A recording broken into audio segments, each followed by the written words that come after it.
Assalamualaikum warahmatullahi wabarakatuh. Waalaikumsalam warahmatullahi wabarakatuh. Pak Guru, per hari ini kita tag Persib juara, Pak Guru. Sudah Yeay. rame jalanan.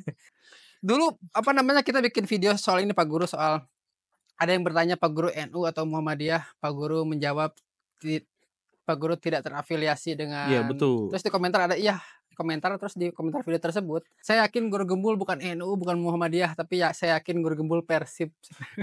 Karena orang Bandung. Oh iya itu betul. Ya cuman saya bukan orang yang tukang kompoi-kompoi gitu, karena saya mah introvert, di rumah aja sendirian sambil ketawa-ketawa sendiri di pojokan ya kayak gitulah. Nggak suka keramaian. Tapi ya Tapi Pak Guru termasuk ini nggak ngikutin sepak bola Indonesia nggak. atau Kalau kebiasaan Persib sponsornya? diikutin, tapi kalau yang lain tidak, karena di situ teh ada apa ya? Ada banyak hal yang mengerikan. Nah, termasuk ini Pak Guru ada pertanyaan gini dari Esber, kenapa menjadi supporter sepak bola di Indonesia tidak aman? Atau secara umum semuanya sepak bola tidak aman? Karena luar negeri juga sama sih. Enggak, di negara-negara maju relatif lebih aman, di negara-negara yang berkembang relatif tidak aman, dan ini berlaku untuk semua hal. Jadi kucing di negara maju lebih makmur, kucing negara berkembang banyak sakit-sakitan gitu kan. Nah, jadi negara maju dan negara berkembang, apalagi negara miskin, itu memiliki kriteria-kriteria yang sangat luas dan banyak. Jadi kalau misalkan kita sebut negara maju itu penggunaan atau aplikasi terhadap teknologinya sangat baik, bukan hanya itu. Atau misalkan mereka itu inovasinya gila-gilaan, bukan hanya itu. Yang dimaksud dengan kemajuan sebuah negara itu kriterianya itu bisa tembus sampai 30 sampai 40. Di antaranya itu adalah soal kebahagiaan, soal keamanan, soal kedewasaan dalam berpikir dan sebagainya. Nah, jadi kalau misalkan kita melihat Indonesia sebagai negara yang berflower, Mm-mm. Berflower itu berbunga? berkembang, Oh, berkembang. ya, Heeh. maka kita juga harus melihat segala sesuatu dalam kacamata sebagai negara berkembang. Makanannya ya gitu-gitu aja, kesehatannya begitu-begitu aja, termasuk nasib supporter yang juga gitu-gitu aja gitu. Bahkan kita misalkan lihat ada Brazil atau Argentina, negaranya maju dalam sepak bola. Tapi karena negara secara umumnya bukan kategori negara maju, tapi berflower sama seperti kita, anggar we di sana mah supporter juga nggak aman, ya kan?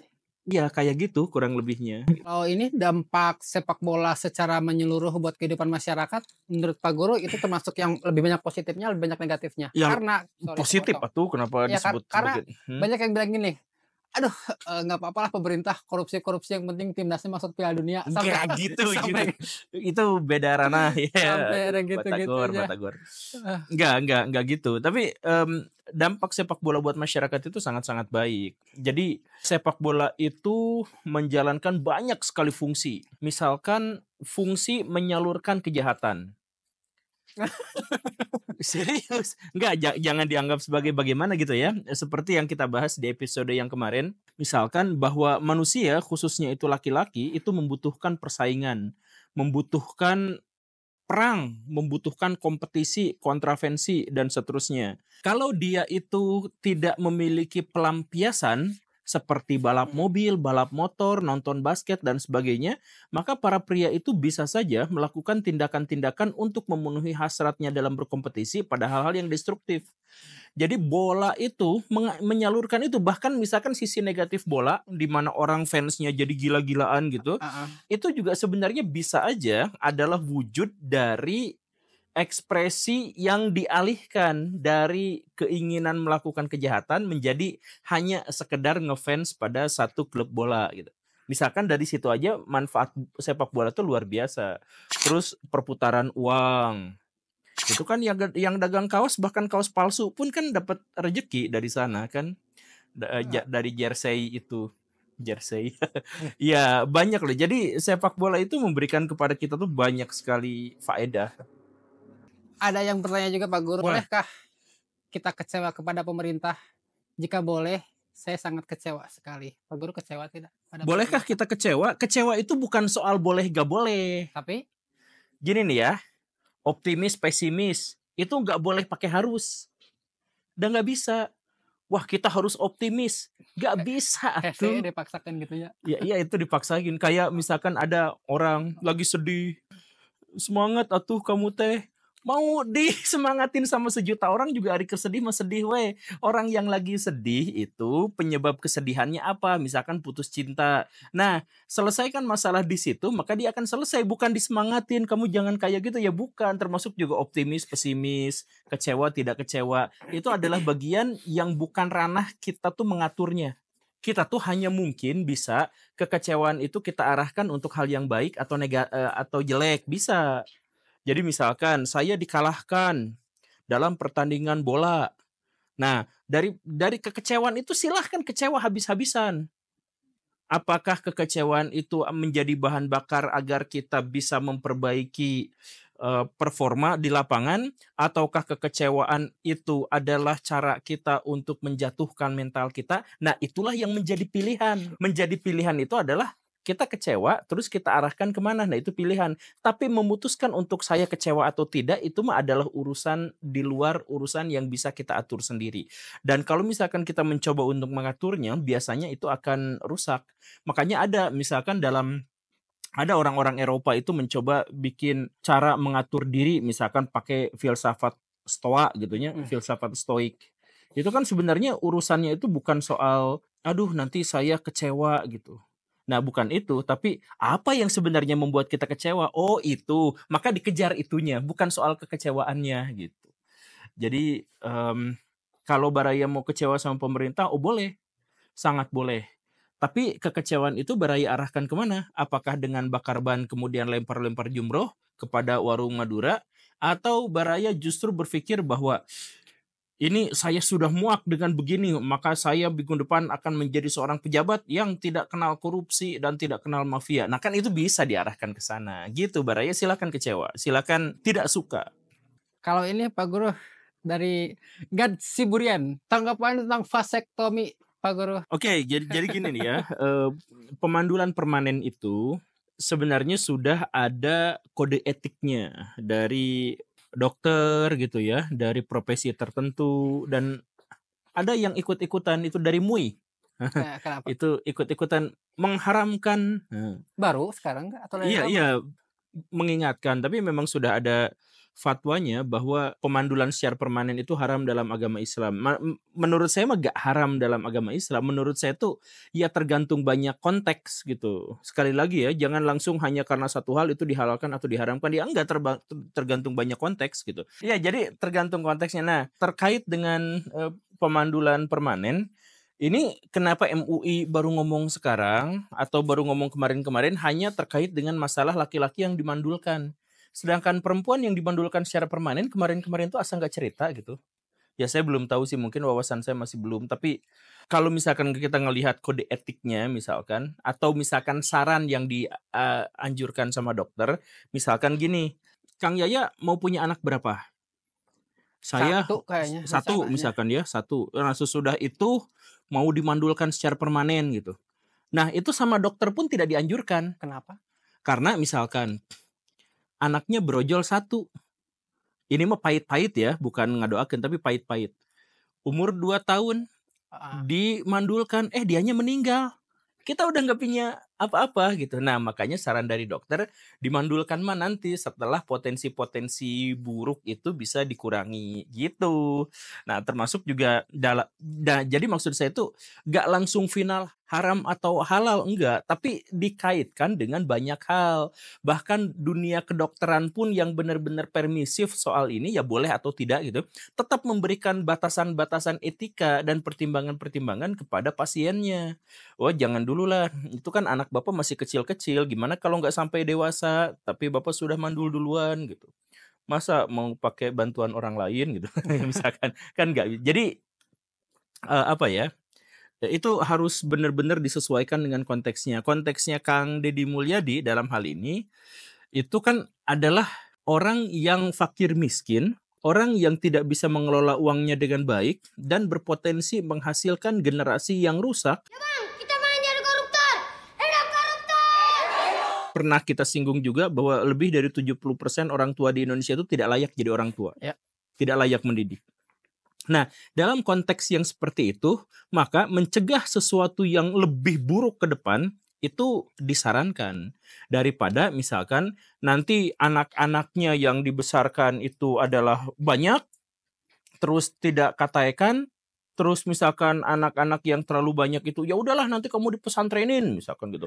Akhirnya di pesantren ngerusak, nama citra pesantren juga rusak, terus nanti kalau udah gede jadi kriminalnya banyak. Nah, mungkin pertimbangan Pak Dedi itu gitu. Saya jadi kayak juru bicaranya ya. Gak Ya, apa-apa, ada orang bertanya. Ya, mungkin pertimbangannya seperti itu. Tapi lagi-lagi intinya ya, jangan saklek langsung halal haram boleh atau tidak gitu. Setuju atau tidak, enggak. Tapi ada banyak sekali konteks yang bisa kita cermati dalam kebijakan-kebijakan publik Kang Dedi. Gitu. Satu lagi Pak Guru, ini juga video sempat beberapa waktu lalu ada di videonya Guru Gembul tentang petani. Ini ada orang yang bikin video menurutku sangat bagus tentang mafia pangan. Kenapa saya menyebut sistem pertanian zaman sekarang itu masih mirip seperti sistem zaman Belanda? Dalam piramida kapitalis, petani itu paling bawah posisinya. Ya seperti di gambar ini loh, kamu perhatikan ya. Artinya sampai hari ini petani masih jadi mesin produksi pangan. Dan inilah yang kita alami bersama. Makanya kalau kita bicara kesejahteraan petani, yang kita bicarakan bantuan dan subsidi. Tapi masih mengesampingkan edukasi untuk memegang kendali atas produk kita, hasil panen kita sendiri. Ya, kesejahteraan petani cuma jadi wacana loh. Dan petani tidak bisa naik satu tingkat dari piramida kapitalisme ini. Ya, setuju banget itu. Jadi di Indonesia dan di kebanyakan negara berkembang, petani itu memang ada di strata terbawah. Dan kalau misalkan menyebut ini sejak zaman kolonial, bahkan sebelum zaman kolonial pun seperti itu. Kalau misalkan kita lihat yang namanya feodal itu masyarakat petani itu ada di kasta terbawah. Kalau kita lihat India misalkan dengan sistem warnanya, yang dimaksud dengan orang sudra itu adalah para petani penggarap. Kalau kita lihat di zaman feodalnya Jepang, yang biasa jadi bahan bulan-bulanan para samurai adalah petani.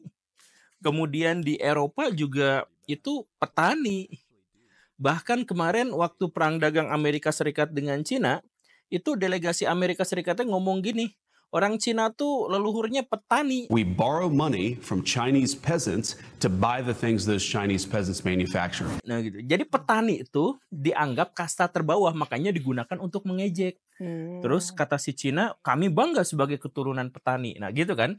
Ya tapi intinya dalam banyak hal sebenarnya petani itu dianggap sebagai orang kasta terbawah.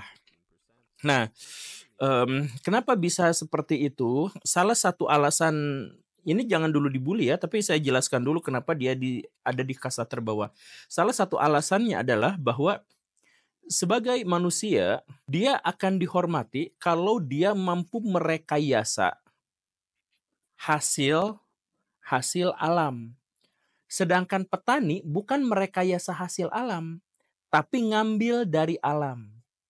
Nah, jadi kasta dalam sistem ekonomi ngambil dari alam, ngambil dari orang, merekayasa hasil orang atau hasil ini, kemudian memiliki aset dan konglomerasi, itu level-levelnya. Nah, kalau misalkan kita merekayasa hasil alam misalkan ya, ada pohon yang sudah ditebang kita ubah jadi kursi.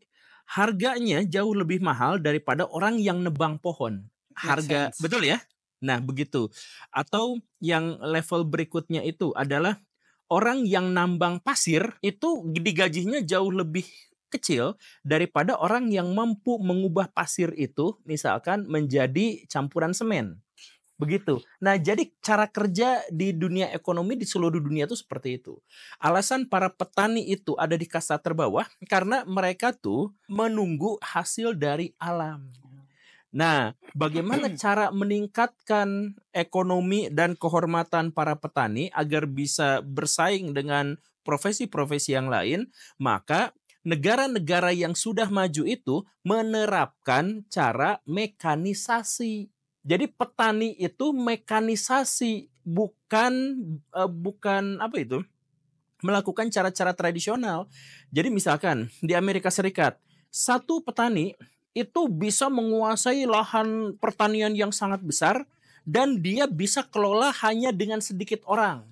Karena dia menggunakan traktor, dia menggunakan pupuk, dia menggunakan segala rupa Pesawat alat-alat, pesawat bahkan, betul, menggunakan alat-alat mekanisasi. Sedangkan kita tetap dianggap sebagai masyarakat yang terus-terusan butuh bantuan karena kita tidak diedukasi, kita masih pakai kebo. Kalau traktor pun kita nunggu pembelian dari orang lain, bukan bikin gitu. Kan kalau di Amerika Serikat mah ini lahan kayak gini, bikin traktornya sesuai dengan lahan itu. Kalau di kita mah mau lahannya mendaki gunung lewati lembah, mau deket sungai, mau jauh dari sungai, traktornya itu-itu aja. Karena bukan kita yang bikin dan bukan memproduksinya, kita impor. Nah, makanya kalau mau meningkatkan kesejahteraan petani, arahkan mereka untuk mekanisasi. Biar mereka itu lebih sejahtera. Begitu, bukan hanya nunggu dan ngambil dari alam, tapi wajib mampu merekayasa alam. Begitu kurang lebihnya. Oke, Pak Guru, terima kasih untuk malam ini. Sampai jumpa di konvoy Persib besok. Assalamualaikum warahmatullahi wabarakatuh. Waalaikumsalam warahmatullahi wabarakatuh.